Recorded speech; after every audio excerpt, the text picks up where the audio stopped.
So hey guys, what's up? This is Jorg and welcome back to my channel. In today's video we'll be talking about SS Georg, Burden of Royalty. This guy was released alongside Mac and Therese in the SaGa Soul banner. Jorg was very different than the current characters that we received. He tries to be a tank but also a healer. He proves to be better as a healer than as a tank, but then the best defensive I said in my review. But not only that, Jorg has a passive that is extremely interesting, that is called Scrum Ward. And I need to talk about this and taking this moment before the banner goes away so you guys can decide if you got Jorg, if you are close to PD, another character, I don't know. But I need to talk about this because it was buffed for global. And I only know about this because Controller Pathway, a content creator for UniverSe, made a video trying to explain how it works, and then it got me interested because the game didn't suggest that he was buffed at all. And then I run some tests to try to compare with his own test and see if it was indeed what was happening, and yes, it is. I'll be giving the link to the Controller Pathway video here on the description of the video so you guys can check there as well. And Jorg is now way better than expected. Jorg carries something very interesting with Scrum Guard. When all allies are still surviving, means when all allies are still alive, it reduces damage for all of them. That is 20% reduction. In his review, I said it was 10%, and the reason why is because they calling it a medium effect. Also in Japan, it was data mined as 10%, and then 20 is a lot. Like, it's having guard up all the time. It's even better. With Nawal's daughter, reduces damage by 15%. Jorg reduces like by 20 all the time as long as people are alive. But then if you are using a defensive strategy, you probably have most people alive, and then if someone dies, just one or another. It's not a fully offensive strategy that people sometimes use mass sorting because they know that most characters will end up dying, so that is very different. So let's talk about the usage of this. We received another character that has similar things as this guy here, Georg, and that was a Ward Sophia. She got released alongside Termite, Final Emperor, and Hannibal, and she was changed for global in some ways that some people like it, some others didn't, and that's why we got this impression that he was just like the same as Sophia. Let's check for Sophia here if we can. Yeah, this is the version of Sophia that had a similar passive, and it also said it was medium. The name of the skill is different. It's called Sentinel of Hope. When all allies are still surviving, reduces damage for all allies. That's the same description, the same medium effect. But in global, it works like 20% for Jorg and only 10% for Sophia. They stack. So if you use both together, you have 30% reduction in damage for all times, and that is amazing. You also have your Beethoven stones if you want to use together with 10, and that reduces damage even further. And I think that most people can use this strategy in the future for auto setup. Eventually we'll get some challenges in Conquest where you have 10 turns to attack, and sometimes having some characters that can survive better, like Sophia can also heal. Not with this style, but she can get it by inheritance. She can also self-heal if needed. Not that this is good, but okay. She can at least use Healing Light, and Jorg can do the same. If you can bring 3 characters that are, well, good attackers. We don't have any strategy for auto buff. That's where they get good. Matriarch is a buffer, but she cannot be used on auto. She would never buff on auto. There are some other characters that can do the same, like, let's check here. Teacher Sif can buff on auto because she attacks while she buffs. That's the only way for you to get a buff, if the skill attacks while it buffs. So characters like Sif will also be good in the future for this type of content. But then you may just want to have characters for damage alongside maybe Jorg and Sophia, because most others will not give guard up or morale up or anything else while they play on auto. Okay, so now let's just run the tests because I want to show you in real time how Jorg helps decreasing the incoming damage. So the strategy that I'm using is facing the Dragon Lord, because Dragon Lord has a scripted attack that he uses all the time. in first turn. That's called Deadly Fumes. This is a blunt attack, and let me explain my running tests. There is only one character that I have that has 0 resistance against blunt. Most characters have at least 10. So this means that we are on 0 ground. There is no equipment equipped in any of my characters. So that's better for us to make calculations. Let's go here.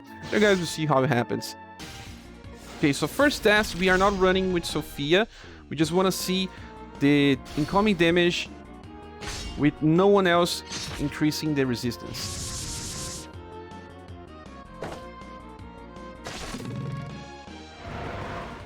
Okay, so 332. We just have to remember something. In this game, we have a damage variation of 9%. It goes for negative 4% up to positive 4%. So we have a way to check if the damage variation is too high or too low. Now let's just get Sophia in this squad. Okay, so now we can test with Sophia and see the incoming damage from the same attack.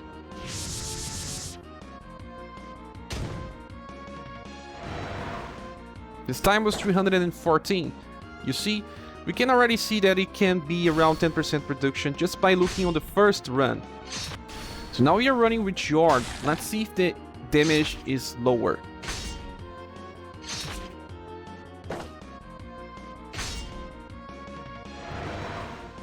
Yes, look, 273.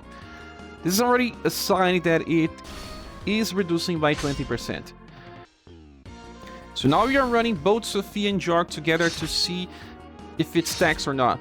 But it does. Let's see. Look, 246 damage. That is insane. Okay, another run. This time I have Termite Final Emperor. He also decreases incoming damage on the first turn. Let's see if it stacks. Stacks. 203 damage this time. Now let's do another run. This time I'll be using Nawal's Daughter buff.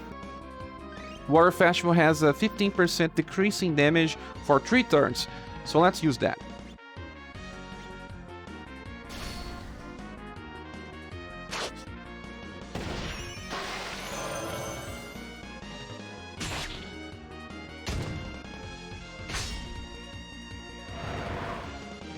See, 184 this time. So what does that give us? So that allows us to use this type of strategy instead of buff strategies. I also only tested Final Emperor because, well, I do believe that they will give us another characters in the future that have similar effects to Sophia and Georg. So it was just for experiment, not that it's good, because, you know, it only lasts for 1 turn for Final Emperor, so it's not that good. See here? Only 1 turn. In the future, we want someone that will work similar to Georg. So what does that mean for Georg right now? It means that he's way better than expected. You don't need to cast a Skewer spell in order to have this effective, but you only need to have everyone alive. It's a risk, of course, but it's a good risk to take, because he's a healer. He will revive if someone dies. If you are getting too much damage and more than one character is dying, so yeah, maybe Jorg won't be that good. The good thing is that because he has very high agility, well, not the best all around, but still good enough. I think he gets to 70 something agility. He will revive the character that just died, and once the character is revived on the same turn, the passive gets active again. So not only that, Jorg can also increase his own agility with Mach Blade. So even after his passive that decreases damage by 50%, the first one stops working. I think that you may sometimes evade even without the help of Matriarch. But if you have some other characters that can debuff agility or dexterity from your enemy, it will be even better. But you will have to test out in the future. If your boss doesn't have such a high accuracy and you can debuff it.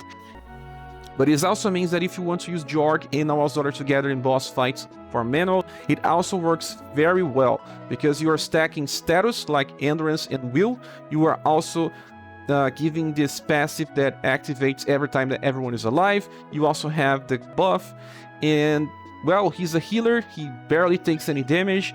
Moonlight was buffed on global, so it also gives morale up, something that Now's Daughter does not give. The only characters that are giving very good morale up buffs are, well, Fuse, US version of Fuse, Barbara with 50%, Fuse gives 25, and another character is Minstrel that gives 25 as well.